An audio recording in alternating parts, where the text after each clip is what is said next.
Before we get started, if you're enjoying this content, you can do us a favor by subscribing to our YouTube channel and ringing the bell. That'll let the algorithm know that you like this content and it will help us produce more. Entrepreneurship is not for the faint of heart. I think that people should take that type of leap very seriously because, you could really just drain your 401k and your savings and then end up with nothing. Welcome to Honest Ecommerce, a podcast dedicated to cutting through the BS and finding actionable advice for online store owners. I'm your host, Chase Clymer, and I believe running a direct-to-consumer brand does not have to be complicated or a guessing game. On this podcast, we interview founders and experts who are putting in the work and creating real results. I also share my own insights from running our top Shopify consultancy, Electric Eye. We cut the fluff in favor of facts to help you grow your e-commerce business. Let's get on with the show. Hey everybody, welcome back to another episode of Honest Ecommerce. I'm your host, Chase Clymer, and today we're welcoming the show the founder of All Citizens, a direct-consumer menswear brand committed to democratizing comfort. Welcome to the show, Danny. Thanks for having me, Chase. Appreciate the time. Absolutely. So tell me, what is this brand doing? How are you democratizing comfort? Yeah, that's a great question. So we're focused on democratizing comfort by doing a few things, right? The first is we create and invest in creating the best pound for pound performance products that are made with high performance fabrics and are packed with tons of smart features. Then we offer them at much more accessible prices. So we say it's wallet friendly prices. And then we also create a much better experience for all stakeholders. So that's not just our customers, but it also involves our investors, obviously, but then people, planet, and profit is what we say. So kind of delivering to a triple bottom line. I'm happy to go into more detail about the products I would create, how we're investing in those products, as well as how we kind of streamline our business in order to deliver more value to our customers and all the other stakeholders as well. Well, yeah, I mean, the quick answer, I guess, would be, could you talk about the first couple products that you were bringing to market? Yeah, absolutely. So I was living in New York. I was a few years ago, and I was working in consulting, making good money, and I reached a point in my life where I felt like it was time to grow up from the clothes that my mom bought for me in high school and college, and kind of start buying my own clothes, right? And so, like most clueless guys who are shopping for themselves for the first time, I went to a department store, I went to Macy's and Nordstrom, checked out a few different brands from Calvin Klein, Hugo Boss, all those designer labels that cost $30, $40, $50 a pair. Bought a few pairs of those. I also searched online and found a few online direct consumer brands, bought a few pairs of those. And I also went to Target and Walmart and bought the mass market bargain brands. And so with these kind of three different groups of products, I tried on 20 different brands. And what I realized was that good underwear is really expensive and affordable options just aren't comfortable. And so, on one end of the spectrum, you have these bargain multi-pack brands from Target and Walmart, and they're very affordable, but they're also very low quality, and they wear out and gets itchy and scratchy after 6 to 9 months. So you have to throw them out and buy a new pack within a year. On the other end of the spectrum, you have these designer labels that really focus on aesthetic and branding rather than product function and versatility and comfort. And they cost, again, $40 or $50 per pair. And then somewhere in the middle, you have these, new direct consumer brands that are creating marginally improved products, but are still charging designer label prices. And so they range between $24 to $42 per pair. And so, this kind of led me to ask, why are comfort and affordability mutually exclusive? And that was kind of the question that sparked the idea for All Citizens. It kind of led me down into, going to trade shows and creating the product and spending months trying to find the right factory. And I can get into more of that story later on. But yeah, that was kind of the genesis of the product. And so, I didn't just want to create a new brand, create a new underwear product and just go to market and start selling. I wanted to really focus on addressing all the common pain points that guys have with underwear. And so, Chase, I'm not going to ask you what underwear you're going to wear, but let's just assume that you wear boxer briefs, for instance. And so, the problem with boxer briefs is that you put them on, they fit great, they fit snug and feel comfortable. But as soon as you start walking around or sitting down at your desk, standing back up, going to get a drink, the legs just ride up like crazy, right? So you have to constantly pull them down. It's kind of awkward because you're tugging at your pants in your office and stuff. Another issue that guys have is heat and sweat down there, especially during the hot and humid months of New York. And then, not to get too graphic, but, a big issue that men have is that your goods stick to your thighs. And so what I wanted to do was create a very specific design that addressed each and every pain point. So what I started with was a list of 20 different pain points that guys have, and just drawing out and figuring out what design could address that pain point.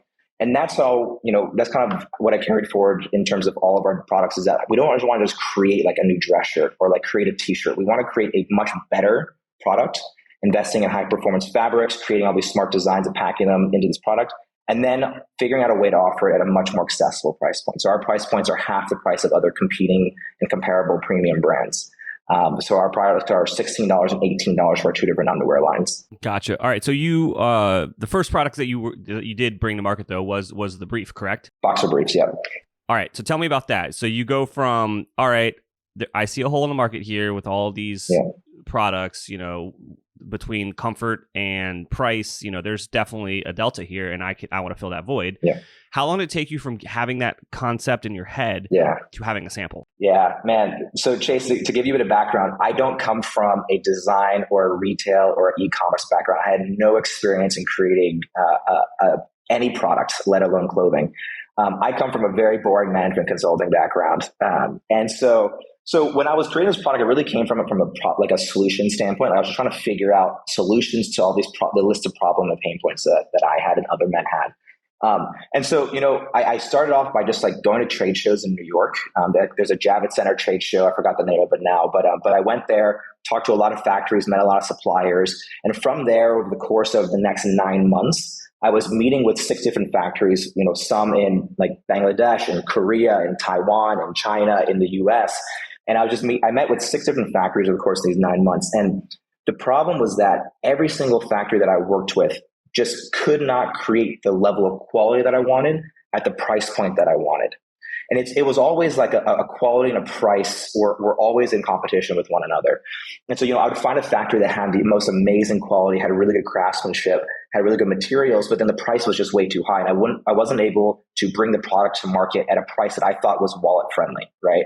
And I didn't want to launch another $40 premium brand for a pair of underwear. So after 9 months of working with 6 different factories, kind of just being let down with prototype after prototype, I almost just gave up on the idea. I was like, this is clear that you need a background in this. You need a network. You need connections. I just don't have it. Like, I don't have any of this. So I'm just going to go back and kind of give up on this.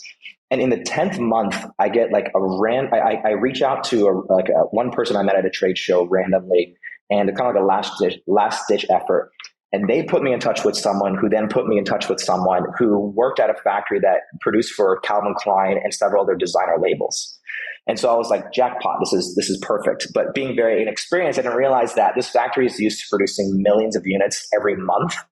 And I was coming to them with like $3,000 and being like, can you guys create a few hundred units for me? So we go back and forth creating the prototype. They think I'm a big brand, but I don't realize that they think I'm a big brand. So they're just like kind of entertaining me. And we finally create, after like 3rd or 4th prototype, we create like a product that I'm super proud of. And this was like version 0, version 1 back in the day, excuse me. And so finally I'm like holding a product that is not only the right price point, but also the right quality and the performance and all the features that I wanted and like the right craftsmanship. And so I was like, great, like, let's go to production. I'm ready. Like, here's $3,000. I want to produce a few hundred units. And the guy was like, what are you talking about? Like, we cannot move forward with this. So we go back and forth for a while, and he's finally like, look, like, you need to talk to the factory owner. Like, I can't help you here. Like, this has to be his decision. So I set up a call with the factory owner. He lives in Hong Kong. And I think the call was just meant to be like a 10-minute conversation where he like lets me down gently. And it ended up being an hour and 15-minute conversation where like I'm just sharing with him what I'm seeing in the men's underwear market, why Calvin Klein and all these brands are not doing right by customers. And also the mass market brands are not delivering the quality that customers deserve, right? And so I was explaining like the void of the market, the opportunity that I'm seeing, and kind of like my vision for the brand, right? Like, we want to create the most customer-centric, product-focused apparel brand out there. And the only way to do that is to deliver more value to customers, better products, fewer dollars, right? And so he was like, look, it's very clear that you are passionate about this. It's very clear that you seem like you know what you're doing. I'm happy to take a risk on you. Just pay me like a slightly larger deposit up front and work during the off seasons when we're not producing so much for other brands. And we can go from there. And then it was kind of off to the races. And so what I realized, like, after I had like the first production, like, we sent all the boxes into my tiny little apartment in New York, and I was like keeping it in my closet underneath my bed to like fulfill orders. And what I realized is like the 10 months of struggle that I went through to create the product, was like ground zero. It was like, it was nothing compared to the next few years of just like slogging through and trying to scale the brand. So that's actually the easiest part of my journey, I have to say. Are you still working with that factory? Absolutely. And they have been surprised. I think they were surprised by our growth. Like, I think I think especially big and reputable factories get approached by a million different brands. Yeah. And so I think they were surprised by our growth, and we've been with them ever since. And they've been a fantastic partner so far. If you're struggling with scaling your sales, maybe Electric Eye can help. Our team has helped our clients generate millions of dollars in additional revenue through our unique brand scaling framework. You can learn more about our agency at electriceye.io. That's ELECTRICEYE.io. Mesa is the easy-to-use solution to the everyday challenges of running a Shopify store. With Black Friday and Cyber Monday fast approaching, now is an excellent time to use automation to get out of the weeds and focus more on your customers. Automations harness the power of code without any learning curve. You can easily customize how Shopify and your apps work with one-click integrations. From auto-tagging orders to sending package status updates to customers, Mesa connects your data where it's needed most. Simply put, the minutes you spend using Mesa save you hours of manual work. So make this year's Black Friday and Cyber Monday different by simplifying your workload and running your Shopify store better and not letting it run you. Search for Mesa, that's MESA, in the Shopify App Store and download the app today. Free plan available with no cost setup included. We've talked about this before on our podcast, but returns are an absolute hassle. They're often costly, time-consuming, and complicated. But there's a better way to handle returns. Our partner Loop helps Shopify brands deliver hassle-free return experiences. Their platform empowers shoppers to process their own returns, creating a better user experience for both you and your customers. Plus, they encourage exchanges over refunds. They make it a lot easier for shoppers to browse through your entire product catalog at the point of return. It's a true win-win. Loop is trusted by over 1,600 Shopify merchants, from side hustles to enterprise-level brands like Patagonia, Brooklinen, and Chubbies. It's time to transform your returns into exchanges. Learn more at loopreturns.com/honest. That's LOOPRETURNS.com/HONEST. Getting an online business off the ground isn't easy. So if you find yourself working late, tackling a to-do list that's a mile long with your 5th cup of coffee by your side, remember, great email doesn't have to be complicated. That's what Klaviyo is for. It's the email and SMS platform built to help e-commerce brands earn more money by creating genuine customer relationships. Once you set up your free Klaviyo account, you can start sending beautiful, branded messages in minutes thanks to drag-and-drop design templates and built-in guidance. And with e-commerce specific recommendations and insights, you can keep growing your business as you go. Get started with a free account at klaviyo.com/honest. That's KLAVIYO.com/HONEST. Yeah, let's not try to tell the end of the story up front. Let's let it go a little bit. All right, so you got this awesome product. You find an amazing partner to help you manufacture this. Now you have a product. How do you sell this? What's your go-to-market strategy? How are you getting customers that aren't your mom, dad, and friends? Yeah, that's a great question. It's funny because like go-to-market strategy, when I worked in consulting, I knew go-to-market strategy, and I had a really good understanding of how to build a go-to-market strategy and plan for very large corporations, right? Like massive multi-billion-dollar corporations. That did not translate very well to a nimble startup that is like, a few $100s in revenue back then. And so again, like no experience in e-commerce, no experience in marketing really. And so what I really focus on, like, when I started the brand, I didn't focus on growth initially. What I really focused on was like getting the messaging right and getting the product right. And so actually, by the time I launched, I sold the first few hundred units to like friends and family. They were very supportive. But again, it was like an initial launch, friends and family bought it. Some of them came back and bought more, and then it kind of like dipped down a bit from there. And they're actually providing a lot of feedback in terms of how to improve the product. And so by the time I launched, within a few months, I launched version 2 of the product pretty quickly, right? And it was like a much better product with actual customer feedback. And so from there, again, it was like the brand was like, doing like, maybe, tens or maybe hundreds of dollars a day. It was like a very small type of brand, and no real scale, like, or plan or go-to-market strategy. And again, I was really focused on just like nailing the product right. And so I think when I launched and I had version 2, it was like, I personally, I mean, maybe I'm a bit biased, but I would say a lot of our customers said that it was the best product they'd ever seen. And this is coming from someone that had no experience in creating a product, right? And so within a few months, actually, I started noticing an uptick in traffic to the website and uptick in sales. And I traced that back to forums like Reddit and Facebook and stuff, where people were like sharing the brand and talking about the product. And then out of nowhere, like a month after I started noticing this trend, like I woke up one day and all my inventory was completely sold out. And I had no idea what the hell was going on. And so again, I traced it back and I figured out there was a person that wrote on Reddit that had gone through the very similar journey that I had gone through, trying 20 different brands online, offline, and just rating all of them. He built like an Excel of like all these like features and considerations as the columns, and then all these brands as the rows. And he actually selected All Citizens as the #1 brand, beating out a lot of all the direct consumer online brands that you hear of in podcasts today, as well as like the designer brands. And that like absolutely blew my mind. And shortly after, like thankfully I had inventory that was coming in the next month. So that was like kind of good timing. But like thankfully I was able to get inventory back up. But then again, we sold out for a second time within the next month because someone else on a different website had wrote this like another review, right?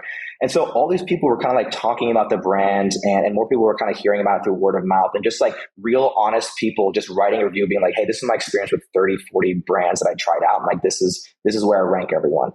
And so, that was kind of like the early stages of growth, just really focused on, the product, and that generated a lot of word of mouth. And since then we've gotten a lot more sophisticated in how we're scaling, but we can share more about that later. Oh man, it's funny. I talk a lot to brands. We do a lot of work on websites at the agency, right? And Yeah. like, cool, we do this thing or we fix this stuff, and then what happens? Like, how are we getting traffic, right? Yeah.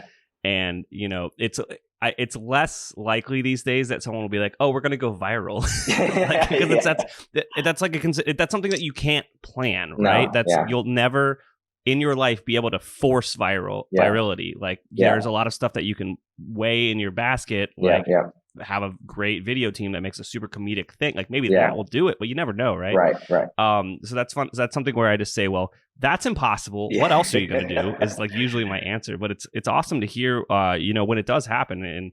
And I guess what you did to make that happen was you made the best product that you could at the best price point, giving the best value that you could to the customers, and that's what really helped set you apart. That's exactly it. And just to piggyback off your point about the virality effect, it's funny because I talked to a few of these kind of like advisors and partners and stuff, and they're always like, they always give example and advice based on what they're like, an example of like one of their favorite brands that they're seeing. So like an example, I forgot the name of the brand, but it's like a soap company. Okay. And the soap company, they make absolutely hilarious videos on their social media. And they're not even a soap company. They're like a content generating company that sells soap on the back end, right?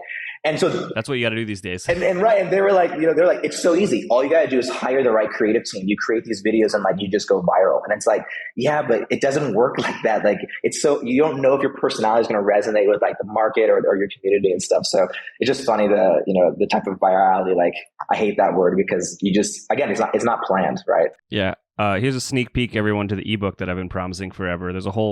I talk about this in the book about like here. Oh, really? Yeah. It's just like what affects conversion rate. One of the things are like going viral. Like if Kim K wears your product, like you're probably going to get some traffic, but like I guarantee that you're not getting your product in Kim K's hands. So why are you going to spend energy doing that? Yeah. Yeah. That's a great point. Talk about the things you actually can do. But let's get back to you. Let's get back to the brand. So Reddit loves you. Yeah. I'm assuming that your orders are going up. You're starting to get more inventory in. Now, are you only on your own direct-to-consumer store, or are you also selling on Amazon, doing both with just one? Yeah, it's great. It's funny because I actually came from Amazon. I used to work in Amazon's cloud computing group. So not the retail side, but I had a lot of coworkers that left retail to join the cloud group. And so I'd hear stories about their days in retail. And it's funny because I absolutely do not sell on Amazon. Simply because, don't get me wrong, like I love the company. Obviously I'm a shareholder and I was an employee for several years, but I absolutely do not sell on Amazon. Not any, I mean, like there's some secondary reasons for why I don't sell on Amazon for faults of their own. But the primary thing is I don't think you can build a brand on Amazon. Like you can sell a commodity on Amazon, no problem. But like my boxer briefs are listed next to a million other pairs of boxer briefs that are all like $3 or $4. And so what one is like your pictures are the same exact pictures as everyone else's pictures because you have to have a white background, one picture, one still image, and so you're very undifferentiated. And then the type of information you can put on the product page is very limited as well. So it's very hard to tell like the thought and the features that go into the product.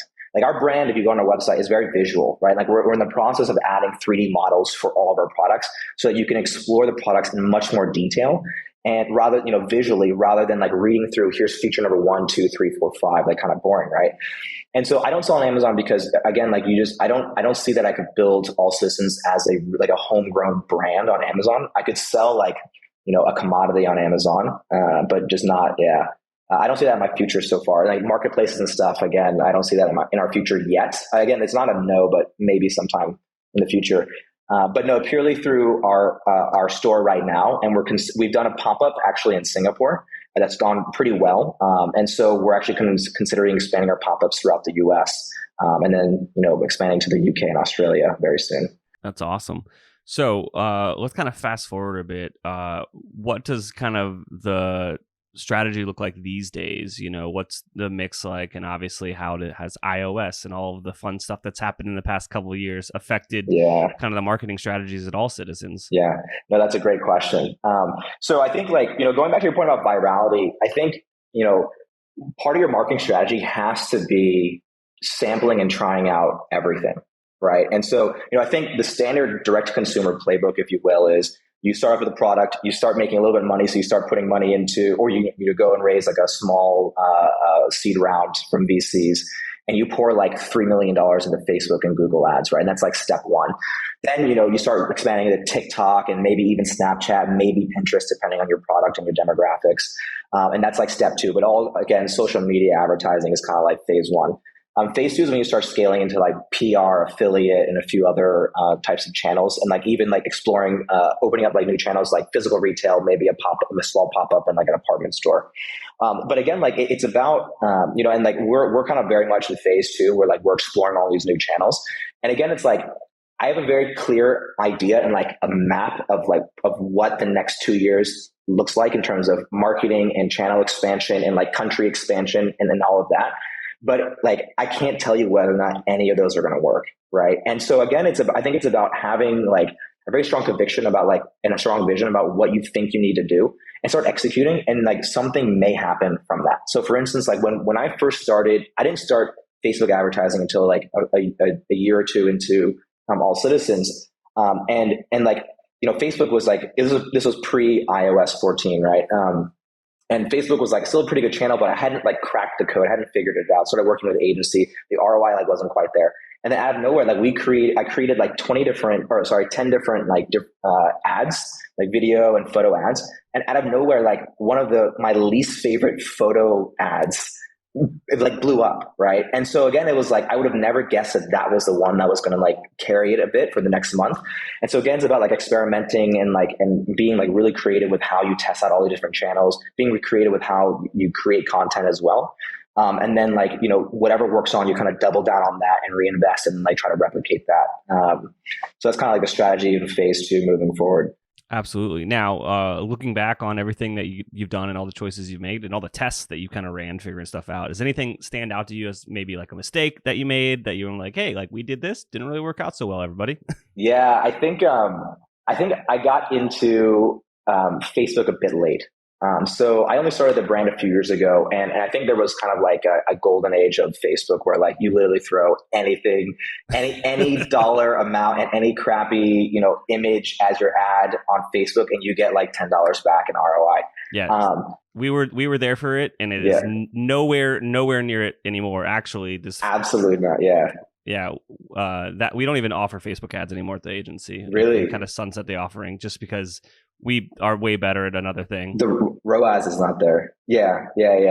And that's the thing. Like, it's also unfortunate that like marketing and advertising as a service this is a little inside baseball, I guess, but like is the highest churn rate offering that you'll ever have at a service business. Yeah. And there are much more lucrative and kind of partnered kind of offerings that you can have. And so for the longevity of the agency, we kind of narrowed our focus. Yeah. No, absolutely. I mean, like, I can tell you right now, our Facebook ROAS is like not horrendous. It's like a drug, right? It's like, it keeps you coming back for more, and every day it just gets worse and worse, and you have to like pay more, like pay to play type of thing. And it just, it's not, Facebook has been, not great, but actually on the other end of the spectrum, Google for some reason is doing fantastic. And then TikTok is also doing pretty solid too. So again, like, it's about balancing it out. I think we're probably going to like phase out of Facebook a little bit more and shift more resources into the other channels pretty soon. But no, I mean, like, so this was like pre iOS 14. I feel like I got into Facebook a little late in the game. So I kind of missed out on that whole D2C growth period and kind of like very easy scale. And then when iOS 14 hit, it was just like, like crap hit the fan. Things just like tanked immediately. And so we're kind of just like carrying on with Facebook. It's still a pretty good channel. But again, it's like a drug. Like the ROAS is barely there, but it's like good enough to be barely profitable. So is there anything I didn't ask you about today that you think would be worthwhile to share with our audience? I think an interesting topic now is you hear about this like great resignation that's going on, right? I feel like a lot of people are a lot of people have gone through COVID and kind of taken a step back and reassessed like what makes me happy, what do I really want to be doing with my time and my life, and ultimately like that boils down to like what will I be doing for my career and my job and my work every day, right? And I think that I think the media right now romanticizes entrepreneurship. Like, don't get me wrong. When I was at Amazon, all I thought about all day was I want to quit Amazon. I want to start All Citizens. This is going to be great. This is going to be it's going to scale the idea. Like, I'm in love with my product. The idea is there. Like, I talk to a lot of people. They all say it's a great idea. Like, let's go. And what you don't realize is like corporate life creates a very comfortable lifestyle. Like, I had a very good salary. I had a job where I had to like really screw up in order to get fired. So it was like very stable. The shares of Amazon were appreciating like crazy. And so it was like this safety net that was completely ripped from below me. And so, you're kind of like, once you get bitten by this entrepreneur bug, like, I don't think I could go back to corporate probably for a really long time, but like, you kind of just dive in head first. And when I dove into All Citizens head first, things were going fantastic for the first few months. And then reality started hitting. I was like, my savings account is going down. And like, I have to like cut back on like personal spend and all of that. And like my identity used to be like, I used to lead, a 40-person team globally for Amazon. And we would sign like multi-million-dollar deals with like these large corporations. And like my identity turned into like, I sell underwear online, right? And it's a very different type of conversation, right? And so I think entrepreneurship gets like romanticized in media. Like, you only hear about the success stories, right? And so you're kind of skewed to think that like, this is going to be a glorious path. It's going to be hard work, but it's going to be like very entertaining and it'll be rewarding. And I feel like that's very rarely the case. And it's like an emotional roller coaster. And again, like, I worked at Amazon, very challenging job, a very challenging company and culture. And I was never really stressed. Like, there were stressful times and stressful periods and like deadlines we had to hit, but I was never like just overly stressed where I lost sleep at night. And man, and I was I would consider myself very emotionally and mentally like stable in that sense with a corporate job. But man, I've never been more insecure and like the most confident in my entire life that I have been working on All Citizens. And I think that, entrepreneurship is not for the faint of heart. I think that people should take that type of leap very seriously because, you could really just drain your 401k and your savings and then like end up with nothing. Right. And so I think that just careful with what you read in the media because it's like survivor's bias. You only hear about the success stories. Yeah, no, Danny, I appreciate you sharing that with our audience. It's definitely a very honest look into it. It gets scary at times. The money never comes as quick or as much as you think it does. Yeah. So it rarely coincides with what your plans are. Yeah. And that's the unfortunate truth of it. Yeah. Let's switch to a more positive note. You guys have, you're not just selling boxers anymore. I know you've got a few other products and, we've been talking about how awesome they are and how much you love to put the time and energy into making the most valuable thing you can for your customers. So where can they check them out and what are some of the other products that you have? Yeah, absolutely. So you can check them out at allcitizens.com. And that has the entire breadth of our products. We ship within the US. We ship within 2-day shipping. we on our website, we claim 3 days just to like under promise and over deliver, but we've just invested and built out a really large fulfillment network in the US that allows us to reach all customers in the 48 states within 2-day shipping. So really proud of that. And, I would say like our boxer briefs and our Paradise Pocket boxer briefs are absolutely our number one bestseller. And like, again, like the whole ball separation thing has been an absolute game changer, and it's a patent pending design as well. So it's like a lot of thought and research went into it. And then I would say like one of our other best selling products are our performance dress shirts. Typically performance dress shirts nowadays, you see them for about like $125 to $150 per shirt. Ours are $68, and actually we're working on trying to reduce that in the future because we've reached enough scale where we can get a bit more economies of scale and pass the savings on to our customer. But yeah, performance dress are by far our second or third best selling products. They're incredibly lightweight and comfortable, moisture wicking, quick drying, and very stretchy and wrinkle resistant, which is the most important thing for lazy guys like me. So yeah, check them out at allcitizens.com. Absolutely, Danny. Thank you so much for coming on the show today. Awesome. Thanks so much, Chase. Talk to you soon. All right. I can't thank our guests enough for coming on the show and sharing their knowledge and journey with us. We've got a lot to think about and potentially add into our own business. You can find all the links in the show notes. Make sure you head over to honestecommerce.co to check out all of the other amazing content that we have. Make sure you subscribe, leave a review, and obviously, if you're thinking about growing your business, check out our agency at electriceye.io. Until next time.